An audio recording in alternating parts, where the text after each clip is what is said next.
Can you quickly run through like what a flip looks like here in Hawaii as far as like an average purchase price, how much does the renovation cost, and then how much you're selling it for on the back end? So typically for like a 3 bedroom, 2 bath, and this all depends on the deal itself because they are far and few between, but that's how I was able to build my capital so quickly is I was able to buy a home for about 450,000.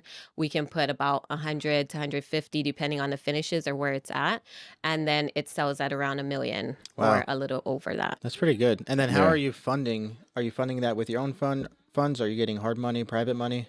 So it's a combination. So initially, I was using only private money, and people here, they have a lot of equity in their homes that they don't even realize. And so once I bring that to the table, or other investors who don't want to do all the legwork and are thinking of passively investing, or they don't want to deal with headaches because contractors, especially here, you see the ocean. They Hmm. might want to go surfing one day and decide not to work. So, That's my follow-up Yeah, question to yeah, this. yeah. This is literally this is the perfect lead into my Lead right question. into it. We've been here for a few days now, and mhm. people that look like they are able-bodied and should be at work are not at work during the week.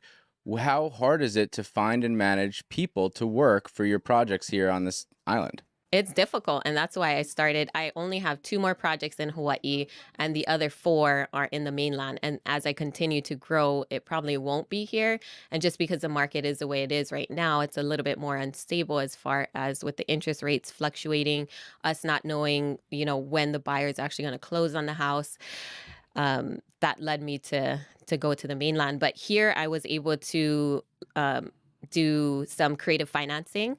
So there's a lot of older homes here that people own outright, and the sellers are now able to come into the position to finance the deal and become like the bank themselves. So I've done that before, and also novations where you partner with other homeowners. They keep the loan in place. You bring the renovation funds. So I've done that with private money, bring the renovation funds, and then we decide what the split is going to be at the end, and then sell the home as well.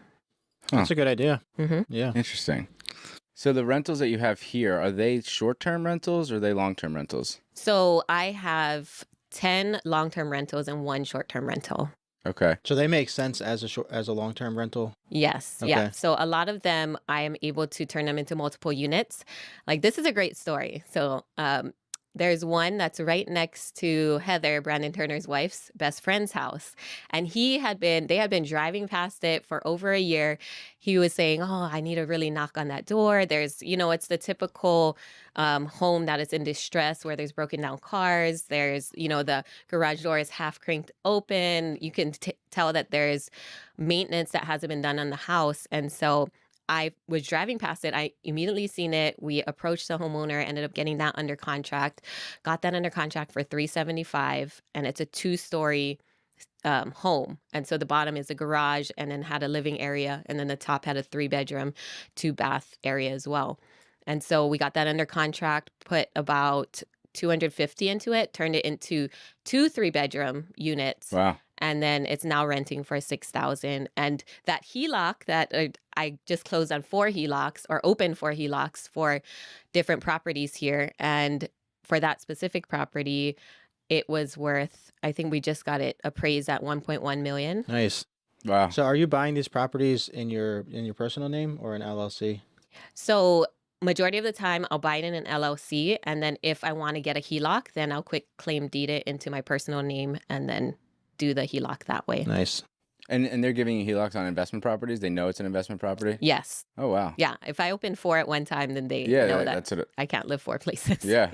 That's I think we've tried to like get one on a rental property and it's just never like worked. I Hmm. feel like the one bank that we've spoke to, they were like, we can bundle like equity from 5 houses into like a line of credit essentially, Right. but not like a HELOC, a real HELOC. And it was going to be a much higher rate than what you're probably getting on a HELOC. Yeah. So I just closed on that HELOC last week or a week and a half ago. And I started the process about a month and a half ago. And at that time, the rates were 3.75 A month for and a a half five ago? year. Yeah. For a 5-year term. And then it goes to a variable rate.